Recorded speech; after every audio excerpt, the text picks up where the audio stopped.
इसी से विषय से जुड़ा हुआ एक बात और आपके प्रकाश में लाना चाहता हूं। हम क्यों कहते हैं कि वोट चोरी की सरकार जमीन चोर होती है? बिहार का बच्चा बच्चा घर घर में लोग ये जानते हैं कि पिछले कई महीनों से वरन कई सालों से यह हल्ला हो रहा था, सर्वे होगा सर्वे होगा। हर कोई जिनके पास भी थोड़ी बहुत जमीन है, 1 कट्ठा 10 धूर, 2 कट्ठा 5 कट्ठा जमीन का कागज लेकर के ब्लॉक का चक्कर लगा रहे थे। घुसखोरी, संगठित घुसखोरी के उस चक्र में फंस रहे थे, जमीन का कागज निकलवाने के लिए, नक्शा का फोटो स्टेट करवाने के लिए, रसीद कटवाने के लिए। असल इनको जमीन की सर्वे नहीं करनी है। जनता का जमीन जनता के पास नहीं रहने देनी है। यह सर्वे नहीं है, इनकी गिद्ध नजर बिहार की जमीनों पर है। सर्वे के माध्यम से यह पता किया जाए कि कहां कहां गैर मजरूआ जमीन है, और लठैत की तरह, अपने दोस्तों की लठैत की तरह सरकार जो है, जिनके पास भी कागज में थोड़ी बहुत गड़बड़ी हो, मोटेशन नहीं हुआ हो, बाबा 3 भाई थे, दादा 3 भाई थे, तो तीसरा का हिस्सा कहां है, बहन की शादी हो गई, कोई विधवा है, समय पर रसीद नहीं कटा है, उन जमीनों को कब्जा करके शासन प्रशासन जो हमारे टैक्स के पैसे से चलती है, उसका डंडा इस्तेमाल करके उन जमीनों को अपने दोस्तों को सौंपने की ये पूरी मुहिम चलाई जा रही है। हम मांग रहे हैं नौकरी, और हमारे ही माँ बाप के पैसे के टैक्स के पैसे से सरकार जो चलती है, जो पुलिस प्रशासन को डंडा मिलता है, जो वेतन मिलता है, जो भत्ता मिलता है, वही नौकरी मांग रहे विद्यार्थियों के कंधे पे, उनकी पीठ पे जो है चलाई जाती है। यह पूरा का पूरा जो भ्रष्टाचार है, इस भ्रष्टाचार को हम लोग उजागर कर रहे हैं। हमारे समय में भी, कांग्रेस के समय में भी ठेके दिए जाते थे, पावर प्रोजेक्ट बनाया जाता था, MOU साइन होता था, लेकिन यह निष्पक्ष प्रतियोगिता नहीं है।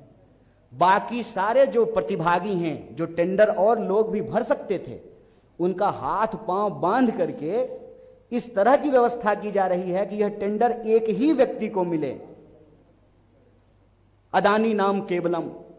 हम दो हमारे दोस्त, एक जो है अमित शाह के पिताजी नहीं, माफ कीजिए, जय शाह के पिताजी, और दूसरे जो है जय शाह के चाचा जी, तो 2 ये हुए, हम 2 और इनके 2।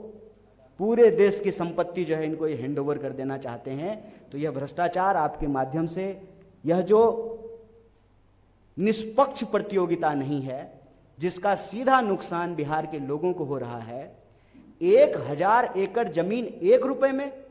भूमि अधिग्रहण का कानून कहता है कि जो जमीन अधिग्रहित की गई जिस प्रोजेक्ट के लिए, उस प्रोजेक्ट पे अगर वही प्रोजेक्ट नहीं बनेगा तो वो जमीन अपने आप किसानों के पास चली जाएगी।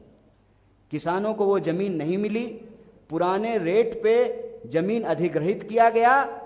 देखिए कितना मजेदार है, किसान को पुराने रेट पे मुआवजा देकर के जमीन अधिग्रहित किए, और दोस्त को नए रेट पे, मनमाने रेट पे जो है उनको जमीन हैंडओवर कर दी गई।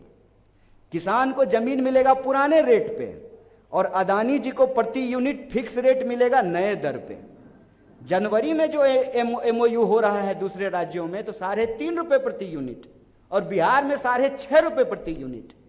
1 रुपया भी अगर कम पे, 5 रुपया पे भी होता तो 56,000 करोड़ का बचत होता बिहार का। तो सवाल यह है कि 1 रुपए में 1000 प्रति एकड़ जमीन क्यों दी गई?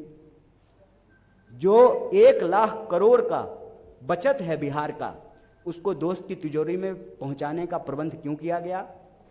और फिक्स रेट पर, मनमाने रेट पर जो ये MOU साइन हुआ है, या जो प्रोजेक्ट साइन हुआ है, उसमें जो 1 रुपया भी कम होता तो 56,000 करोड़ रुपए का बचत होता। तो ये बचत की चपत यह सरकार क्यों लगा रही है, ये पक्ष हम आपके सामने रख रहे हैं, और इस दावे को दोहरा रहे हैं कि वोट चोरी से बनी सरकार जमीन चोर है, मुनाफा खोर है, बचत चोर है।